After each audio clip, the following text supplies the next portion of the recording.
জঙ্গিপুর, যেখানে বিজেপি এজেন্টকে বসতে বাধা দেওয়ার অভিযোগ সামনে আসে, সেখানে ইতিমধ্যেই পৌঁছলেন প্রার্থী ধনঞ্জয় ঘোষ। সরাসরি কথা বলবো ঝিলম করঞ্জয়, আমাদের প্রতিনিধি রয়েছে আমাদের সঙ্গে। ঝিলম, একদমই সেকেন্দ্রা হাই স্কুলে কিছুক্ষণ আগেই আমরা দেখি যে বিজেপির দুজন এজেন্টকে গত 2 ঘন্টা ধরে বসতে দিচ্ছিল না। তাদের অভিযোগ ছিল যে তাদেরকে ভয় দেখানো হয়েছে এবং সেই কারণে তারা এখান থেকে 500 মিটার দূরে ছিলেন। প্রশাসনের হস্তক্ষেপ হয়, সংবাদ মাধ্যম খবর করে। এরপর আমরা দেখছি বিজেপি প্রার্থী ধনঞ্জয় ঘোষ এসছেন। কি পরিস্থিতি, তিনি একজনকে ঢুকিয়ে ভেতরে নিয়ে গেলেন, কি পরিস্থিতি?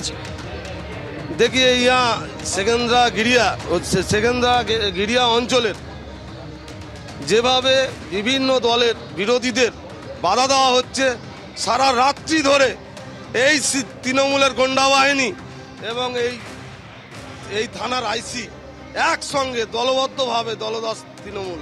এখানে ঠিক কি হয়েছিল? আপনি একজনকে ভেতরে, দুজনকে নিয়ে গেলেন, কি হয়েছিল? এখানে কোনো এজেন্ট বসতে দেওয়া হয়নি। 2 ঘন্টা পরে বসতে দেওয়া হয়েছিল। একজন এজেন্টের কাগজ কেড়ে নিয়েছিল, পোলিং এজেন্টের ফর্ম।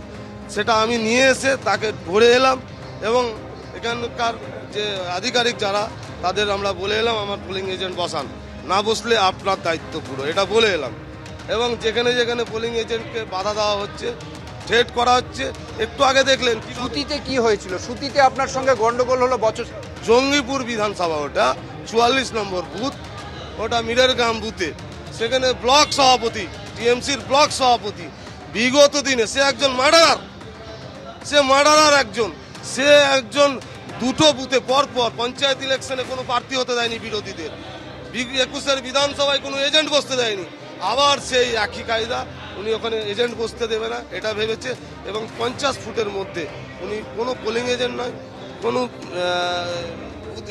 ইলেকশন এজেন্ট নয়, প্রার্থী নয়। উনি 50 ফুটের মধ্যে মানুষের মধ্যে কি করছেন? ভিডিও বানাচ্ছেন। এই যে বিষয় যেটা নিয়ে অভিযোগ করছেন, আরো একটা বিষয় জেনে নেব, ইলেকশন কমিশন কি শিথিল?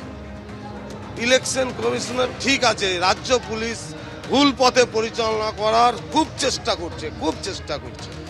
স্বাভাবিকভাবে দেখতে পাচ্ছ এখানে যথেষ্ট উত্তেজনা ছিল, কিছুটা নিয়ন্ত্রিত হয়েছে। বিজেপি প্রার্থী ধনঞ্জয় ঘোষ তিনি এসছেন, তবে এখানে মূল অভিযোগ ছিল সকালবেলা 5:30 নাগাদ বিজেপির 2 এজেন্টকে ঢুকতে দেওয়া হয়নি, পরিবারকে ভয় দেখানো হয় এবং এরপরে সংবাদ মাধ্যম আসার পরে পুলিশের হস্তক্ষেপে তাদেরকে নিয়ে আসা হয়। এবং যেটা বিজেপি প্রার্থী জানালেন যে তাদের একজনের কাগজ ছিঁড়ে দেওয়া হয়েছিল, ফলে তাকে ভেতরে নিয়ে যাওয়া যাচ্ছিল না। সে পরিস্থিতি কিছুটা সামাল দেওয়া গিয়েছে। বিজেপি প্রার্থীর অভিযোগ যে একাধিক জায়গায় এই পুলিশের বিরুদ্ধে নিষ্ক্রিয়তার অভিযোগ আনা হচ্ছে। তুমি আমাদের সঙ্গে থাকো ঝিলম, এই মুহূর্তে তুমি আমাদের সঙ্গে থাকো। রানীনগরে চলে যাব। রানীনগরে একই সমস্যা, একই অভিযোগ উঠেছে, সেখানেও পুলিশের বিরুদ্ধে নিষ্ক্রিয়তার অভিযোগ। ঠিক কি অভিযোগ জানাবে আমাদের প্রতিনিধি উজ্জ্বল মুখোপাধ্যায়। উজ্জ্বল, জানাও আমাদের।